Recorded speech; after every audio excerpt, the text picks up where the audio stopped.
औज़ुबिल्लाहिमिनश्शैतानिर्रजीम बिस्मिल्लाहिर्रहमानिर्रहीम अस्सलामु अलैकुम डियर स्टूडेंट, उम्मीद करता हूँ कि आप ठीक होंगे। आज हम बहुत ही मोस्ट इंपॉर्टेंट टॉपिक करेंगे, अनडिटरमाइंड कोएफिशिएंट यूसी मेथड। ठीक है, बहुत ही मोस्ट इंपॉर्टेंट टॉपिक है, शुरू से एंड तक वीडियो ज़रूर देखिएगा ताकि आपको मुकम्मल समझ आ सके। तो आज हम जो क्वेश्चन करेंगे, सबसे पहले आपको एनहिलेटर निकालना भी आना चाहिए। ठीक है, 3 टाइप ऑफ एनहिलेटर होते हैं। ठीक है, अब यूसी मेथड में ये एनहिलेटर आता है। ठीक है ना, परेशान होने की बिल्कुल भी ज़रूरत नहीं है। अब मैं इधर लिखवाने लगा हूँ 3 टाइप्स कौन सी हैं। देखिए, आप इक्वल की दूसरी साइड ना, फॉर एग्जांपल ये क्वेश्चन है ना, अब देखिए इक्वल की दूसरी साइड ये पोलोनोमियल है। पोलोनोमियल में अभी आपको बताता हूँ पोलोनोमियल क्या होता है, एक्सपोनेंशियल क्या होता है, ट्रिग्नोमेट्रिक क्या होता है। ठीक है, 3 टाइप्स ऑफ आ सकती हैं जो जो कि हम यूसी मेथड में अप्लाई करेंगे। ठीक है, अप्लाई आपने करना है।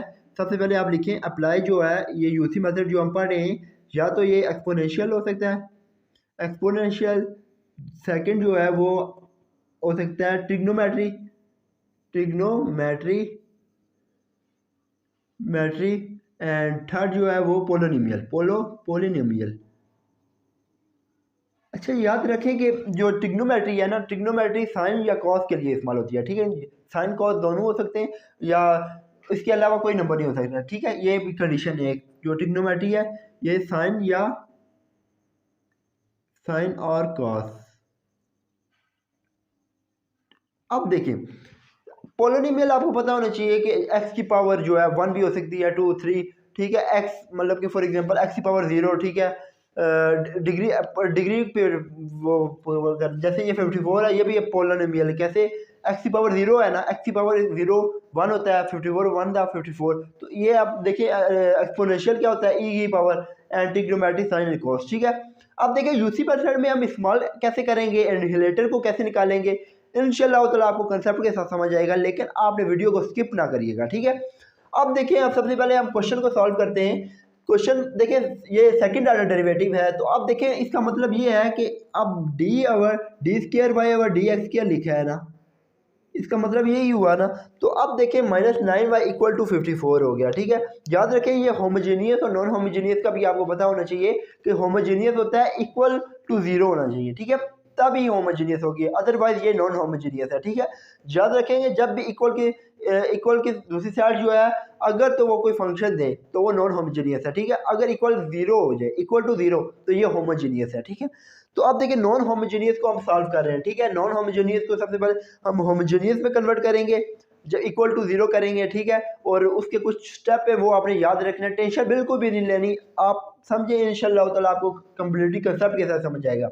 अब देखिए इसका मतलब यही है ना, वाई डबल डैश का मतलब D square by D x square. आपने अपने ज़हन आपने ये सोच लेना, लेट कर लेना है कि जो डी ओवर डी एक्स है ना, डी ओवर डी एक्स, मैं इधर लिखवा देता हूँ, डी ओवर डी एक्स जो है ना, वो किसके इक्वल है, आपने लेना है एम के। ठीक है, यूसी मेथड में इसी तरह करना है। ठीक है ना, टेंशन नहीं लेनी बिल्कुल। -9y equal to 54। अब देखिए डी ओवर, अब देखिए कहने का मतलब है एम के लिए है ना, तो ये डबल डेरिवेटिव है ना, d over d x over d y over d x. तो अब देखिए कहने का मतलब है कि ये एम के इक्वल है। ठीक है, और ये भी डी ओवर डी एक्स है, ये भी एम का है, तो एम एम क्या हो जाएगा, एम स्क्र वाई। ठीक है, तो आप इधर लिखें m square y -9y equal to, अब देखिए नॉन होमोजीनियस है, नॉन होमोजीनियस यूसी मेथड में आपने नॉन होमोजीनियस में से होमोजीनियस में जाना है, फिर उसके बाद नेक्स्ट स्टेप होगा। तो आपने इक्वल कर देना है 0 के, फिर उसके बाद आपने y कॉमन ले लेना है, y कॉमन लेके एम स्क्र -9 हो जाएगा इक्वल टू 0। याद रखें अब y क्या हो जाएगा, 0 हो जाएगा। ठीक है, and m square -9 equal to 0। अब देखिए आपने जो स्टेप करना है ना, इसके बाद आपने लिख देना है कि y इक्वल 0 जो है वो ट्रिवियल सोल्यूशन है। ठीक है, ये याद रखें, ये स्टेप आपने कुछ बुनियादी याद रखने, अपने जहन में बिठा लेने, ताकि आपको जो क्वेश्चन करते वक्त कोई मुश्किलात ना आए। ठीक है, आपने लिख लेना है कि y 0 आया है वो ट्रिवियल सोल्यूशन है, and for non trivial solution is, देखें अब इसको मैं लिखूंगा y is equal to 0 is our trivial solution, is trivial solution, and for non-trivial solution is, for non-trivial solution, for non-trivial solution। अब देखिए एक्सिलरी solution is, अब देखें, अब जो y0 आई है हमें पता है कि ट्रिवियल सोल्यूशन है, ठीक है। तो जो एम स्क्वायर ये दूसरी वैल्यू आई है m² - 9 टू फैक्टर है ना, तो जिसको हम कहते हैं एक्सिलरी सोल्यूशन, ठीक है।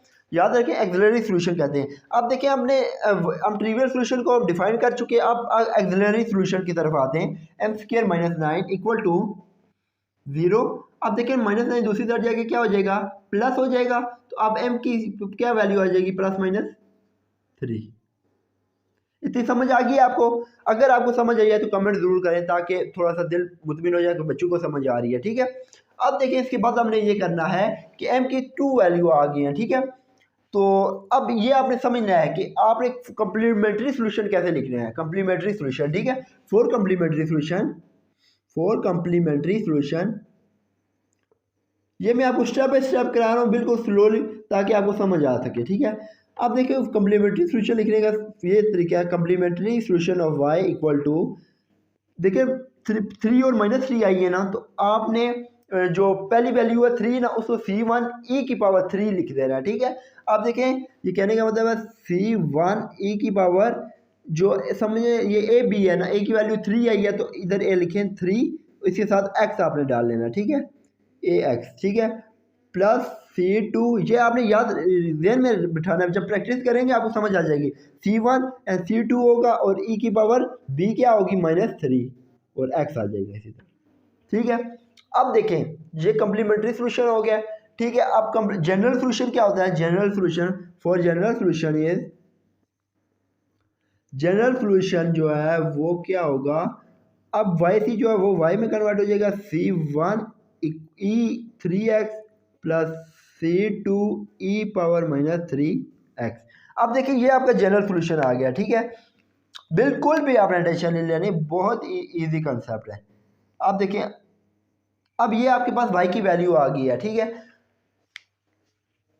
अच्छा ये देखें, अब इसके बाद जो हमने स्टेप करना है ना वो एनहिलेटर का है, ठीक है ना।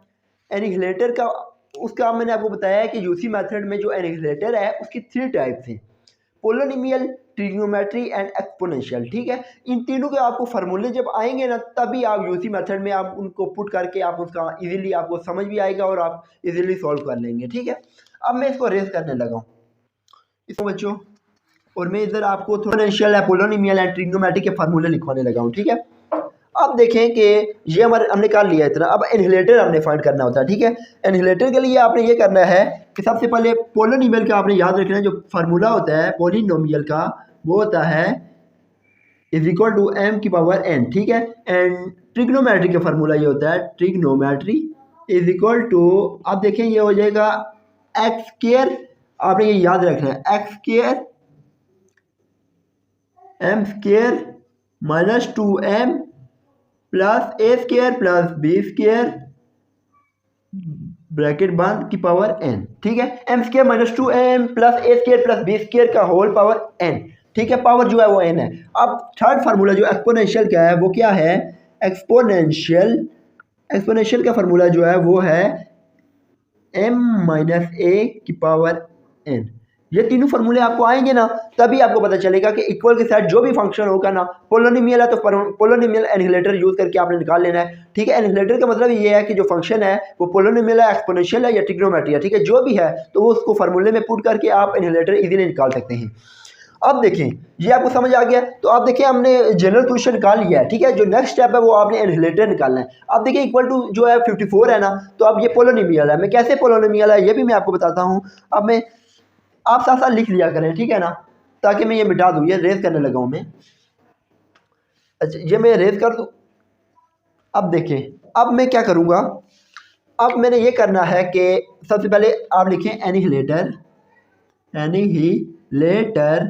आप देखें एनहिलेटर का फार्मूला क्या है, पोलिनोमियल है, पोलिनोमियल m⁻n है, ठीक है। अब देखिए इसका मतलब है कि x⁻0 करेंगे ना, पावर x⁻0 क्या होता है, फॉर एग्जाम्पल x⁻0 1 ही होता है ना, लेकिन x की जो डिग्री है ना वो 0 है, 0 डिग्री पोलिनोमियल है, ठीक है। तो अब 0 डिग्री पोलिनोमियल है, 54 बनता 54 ही हो जाएगा, ठीक है। तो अब हमें ये पता चला कि ये पोलिनोमियल है, पोलिनोमियल का फार्मूला क्या होगा m⁻n। अब देखिए याद रखें कि आपको ये पता होना चाहिए कि जो n है वो n क्या है, तो n जो है ये होता है डिग्री ऑफ पोलिनोमियल, प्लस 1, ठीक है।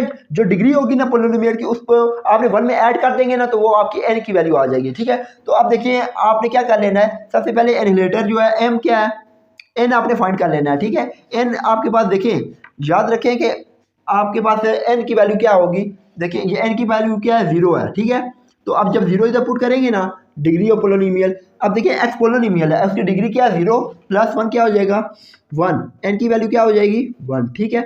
अब देखिए आप इधर पुट कर दें एनिहिलेटर पोलिनोमियल का जो एनिहिलेटर है वो m की पावर n है ना, n है, तो वो क्या हो जाएगा, आप लिख दें a annihilator is equal to am is equal to m की पावर, तो ये वो क्या हो जाएगा सॉरी 1 हो जाएगा ना, 1 प्लस 0 क्या हो जाएगा, n इज इक्वल टू 1, तो m आ जाएगा, ठीक है। फिर आपने नेक्स्ट स्टेप क्या करना है, जो एनिहिलेटर है आपने लिया उसको 0 के इक्वल लेना है, ठीक है। ये स्टेप याद रखने हैं आपने, तभी होंगे। अब देखिए ये m जो है वो क्या हो जाएगा 0 हो जाएगा।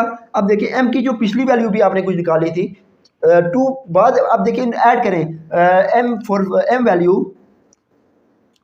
Value m is equal to, सबको इकट्ठा लिख दें 0 प्लस माइनस 3, ठीक है।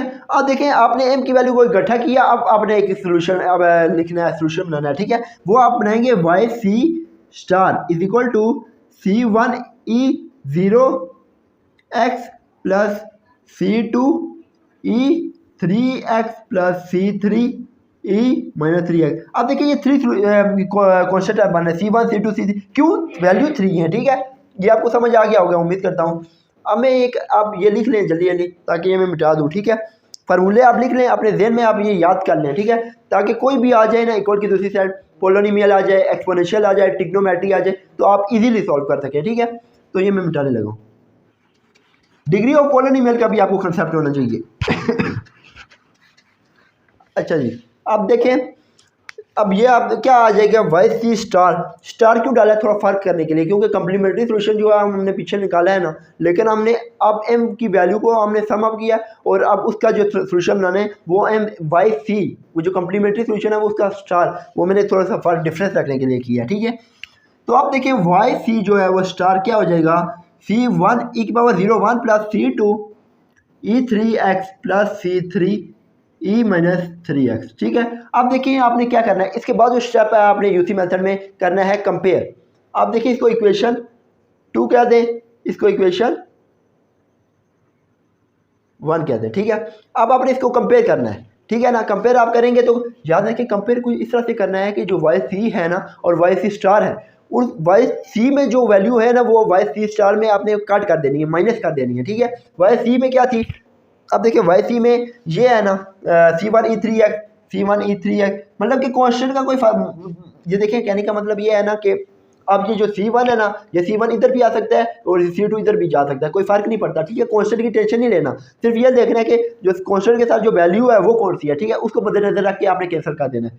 C2 E3x और माइनस 3x, ये काट के पीछे क्या बचा आपके पास C1 वाई सी स्टार क्या बचा C1, ठीक है।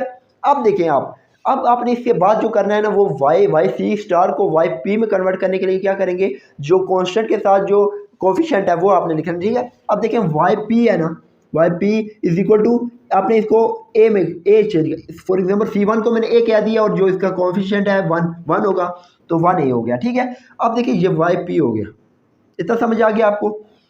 लेकिन अब देखिए क्वेश्चन में अगर हम आए तो ये सेकंड ऑर्डर डेरिवेटिव है, ठीक है। तो अब हमने डेरिवेटिव निकालना है, लेकिन ये तो वाई पी में कन्वर्ट हमने किया, तो जब हम लेट कर लेते हैं कि वाई पी जो है वो वाई क्या लेते हैं, क्योंकि देखें वाई होगा ही तो हम डेरिवेटिव, वाई पी का तो डेरिवेटिव नहीं निकालेंगे क्वेश्चन में, हमें वाई डबल डैश का मतलब है कि वाई में हो, तो तब मैं वाई में करूँगा, वाई इक्वल हो जाएगा किसके, ए के। तो अब देखिए कहने का मतलब है इसका डेरिवेटिव ले लें, सिंगल ले लें तो 0 हो जाएगा, डबल लेंगे तब भी 0 हो जाएगा, ठीक है। अब देखिए आप पुट कर दें उधर, आप value put in equation star and equation 3, put equation star and 3 इन, इसको ए का नाम दे दे, ठीक है, ए का नाम। अब देखिए ए में जब पुट करेंगे ना तो ये क्या हो जाएगा 0 माइनस 9, वाई के मैंने किसके इक्वल लिया था, ए के, इज इक्वल टू 54, ठीक है। ए क्या हो जाएगा -6 आ जाएगा, ठीक है। इतनी समझ आ गई है। अब बहुत ईजी सब देखिए, आपने ये स्टेप अपने दिन में बिठाने और प्रैक्टिस करनी है, ठीक है ना, कुछ भी मुश्किल नहीं है। आप जब प्रैक्टिस करेंगे ना, इंशाल्लाह ताला आपका कंसेप्ट क्लियर हो जाएगा।